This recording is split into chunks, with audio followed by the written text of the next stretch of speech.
Dan and Lawrence, I would say that there are a couple of, I'll just call them developing stories, and one of them is that it does look like Lucas Patrick and Cody Whitehair are competing for the top job at center. At least that's just my impression of it because at the last OTA, you saw a lot of Lucas Patrick running with the ones and Cody Whitehair kind of switching off, and they are doing more of that today. So we'll find out. We have not spoken to Matt Eberflus later. We will. I assume that when we ask him about that, like, is this really a competition? He will say there's lots of competitions going on. So I don't know that we're going to get an answer, but I did think that that was interesting to see that. One other thing, too, of concern, and I don't want to be too dramatic about this one, is that Chase Claypool not here again today. He had been dealing with a soft tissue issue in the OTAs. I had expected from what I was hearing that he would be back for the minicamp today, and I did not see him out there. While we're on that topic, too, did not see Darnell Mooney. Also, the fifth-round cornerback for the Bears, Terrell Smith, did not see him. Jack Sanborn out there, but not participating. He's on the field, walking around, so it doesn't seem like a big deal with him. But that's what we got. I will tell you that the practice is still ongoing. Weather-wise, it is crappy out here in Lake Forest, so they are practicing inside of the Walter Payton Center What today. about bear weather? Bear weather, gross. Well, they did. I'll tell you this, guys, since you're both familiar with the layout, they did have us lined up to go out to Field 1, which is the closest. It's like 2 steps. You don't have to walk anywhere. And then they were all ready to go outside and said, you know what, screw it. Let's just get inside so we could have a little bit of order. So they're having order indoors. I like the idea of there being at least some sort of challenge for the center position. And I do feel bad for Cody Whitehair, though, because I feel like his entire Bears career has been like, hey, can you play over here? Sure. Can you play over here? Yep. Can you play here? And I don't know if he ever reached his potential as an offensive lineman because he kept moving. It's such a great point. And I'll tell you, when I heard the Bears named Cody Whitehair, or that they were going to use him at center, Ryan Poles talked that he was the first person to break that to us, saying, yeah, I mean, I've looked at him at center, and you're going to see more of that. And the first thing I thought was, I don't like this, because Cody Whitehair did not seem completely comfortable as a center when we saw him playing that position, especially with the center quarterback exchange. There were issues with that. Now, he got better, but it never looked completely comfortable. So I question that from the very beginning. I do think his best position is still guard.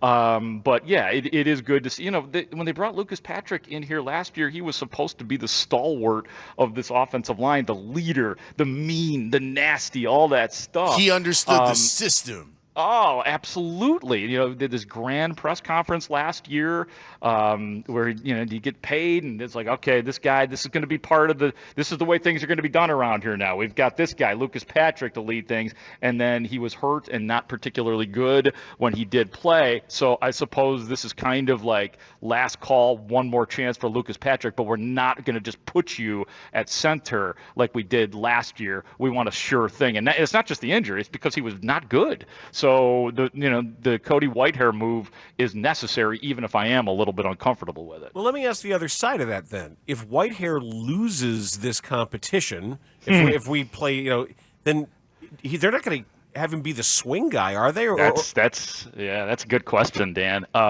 They just brought in Nate Davis to play right guard, which is where he is playing right now as we speak in the Walter Payton Center, and then Tevin Jenkins. Unless the Tevin Jenkins stuff, the seemingly never completely satisfied with Tevin Jenkins angle erupts again, then you could see a possibility of a replacement. But I would be very shocked that if they would mess with Tevin Jenkins at this point or Nate Davis. So I do think that even though, and this is just through my eyes, it may not be an old-fashioned competition, but it sure is starting to look like it. And they must have some sort of plan in place if, for some reason, what you're saying, Dan, if Lucas Patrick was to win the competition. Right, or they have their thumb on their scale, and they're just making sure that they're both rotating in and out. They plan to start Whitehair.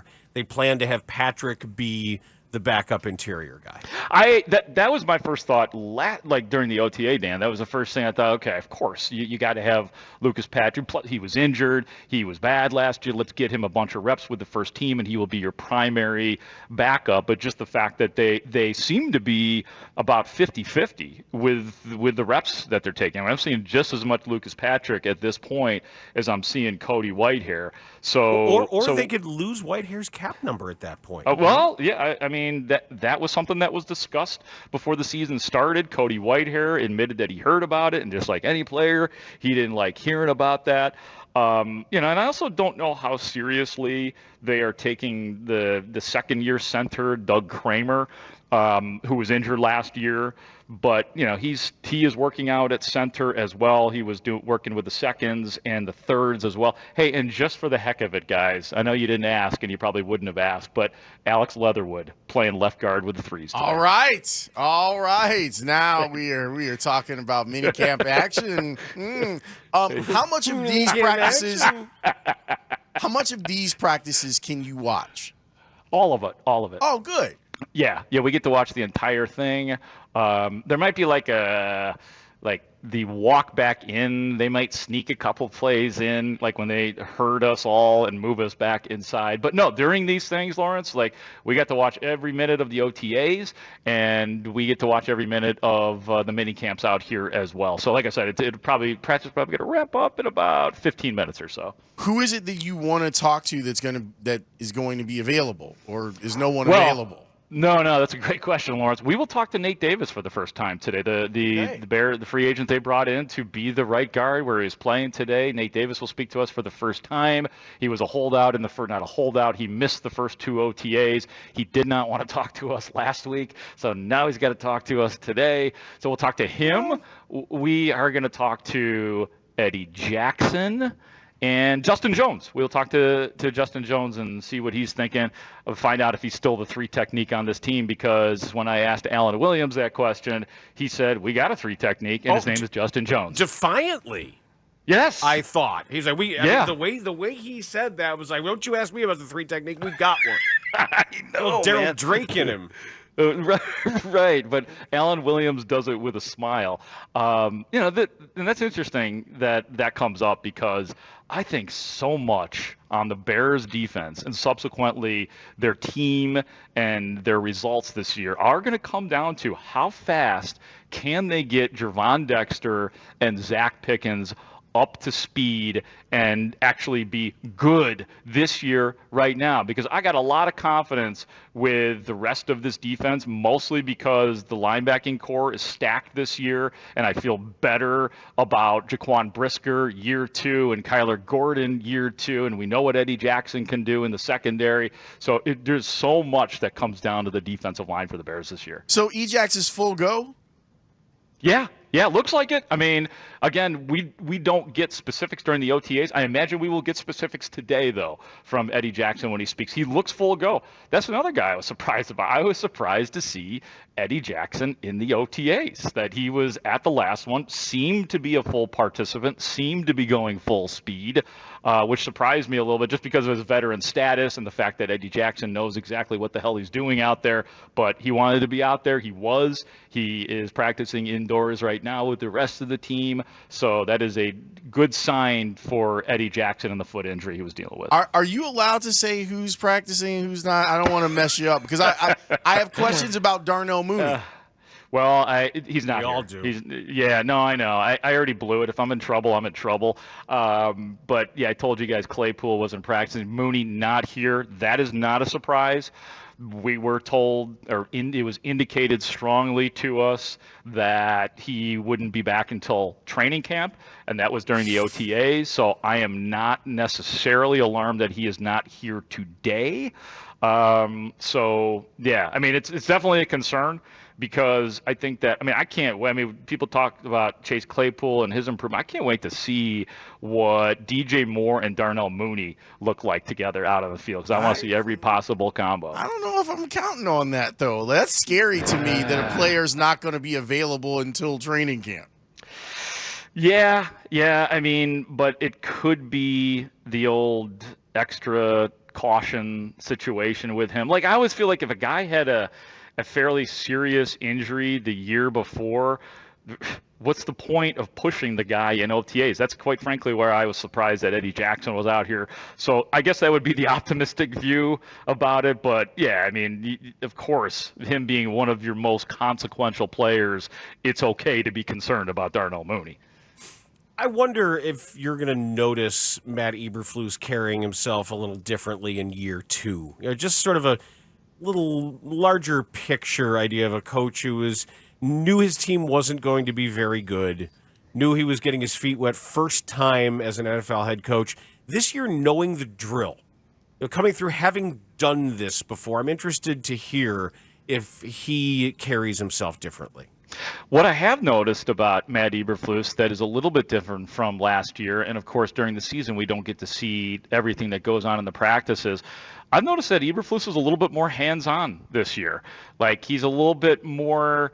And a head coach always has to go snoop on all the different positional meetings, on the practice field and, backstage as well. But I can give you an example. I mean, literally the first OTA, Gervon Dexter is out there, and Matt Eberflus is like getting down in the trenches, working with him and showing him, the right maneuvering and the right technique. So it's not like he didn't do that last year, but I am certainly noticing it more. And yeah, I mean, I think on the overall, after a full year of the hits principle and players getting used to what he wants, what he expects Is he out still of players. doing that? Is he still doing the hits principle? Well, I'll tell you this. I said this last night, Dan. I think we were down 40% on hits principle mentions this year. Okay. We're not going with that. Like I just used it here today, but you're just not hearing it. Like, okay, we got it. Hits principle. We understand it. We've done every possible story on it. We understand what it means. It's sort of like the Justin Fields stuff. With Justin Fields, to me, it's like, okay, we get it. Justin Fields is a great leader. He is a hard worker. People like him. People respond to him. Got it. That's enough of that. Let's get to the real stuff. How's he passing? Right. What's he doing? And that's all important stuff. And I've said this a million times. That's all really important that he has that, because we've seen quarterbacks who absolutely didn't have that. Jay Cutler, and it pretty much ruined him. Or he could have been a much better quarterback in the National Football League if he had just, wanted to be there sometimes. Justin Fields got that part down, and that's not to be taken lightly, but now we're kind of beyond that point. Did anyone bring up Wint? No? No, that is only circulated around the Prudential Towers pretty much. Okay. All right. Yeah, Look, just trying to figure out how Eberflus is doing what he's doing, and Yeah. Hey, you guys want a couple of little highlights? Always, here from the day always, today? always, yes. Throw in a couple things here for you. couple two tree. Yeah, a couple two-treat things here. Justin Fields intercepted in 7-on-7s by Zach Bowman. What? What are you guys talking about? He makes all the training camp interceptions. Oh, that's so good to hear Zach Bowman's name. No, it was Kyler Gordon. Kyler Gordon after Cole Kmet slipped and fell down, and then Kyler Gordon fumbled the ball. So there was that. And, I was zeroing in a little bit on I know a lot of people are interested in the 4th-round wide receiver rookie Tyler Scott. He's my favorite player of their draft. Oh, then you're going to love this. P.J. Walker, probably your favorite quarterback, I'm guessing. No. P.J. Walker with about a 35-yard pass right in stride to your guy Tyler Scott. So it was good to see that. Now he's running with the twos. What you're reporting is quarterback controversy. And Tyler Scott replacing Darnell Mooney. Yes. Tyler Scott will be replacing Darnell Mooney. Exactly. Okay. Other than that, that's it for now. That's all I can reveal for right now. That's it for now. I'm Mark Grote. Yeah, that is all. And we'll see if I'm still allowed to give reports after this report.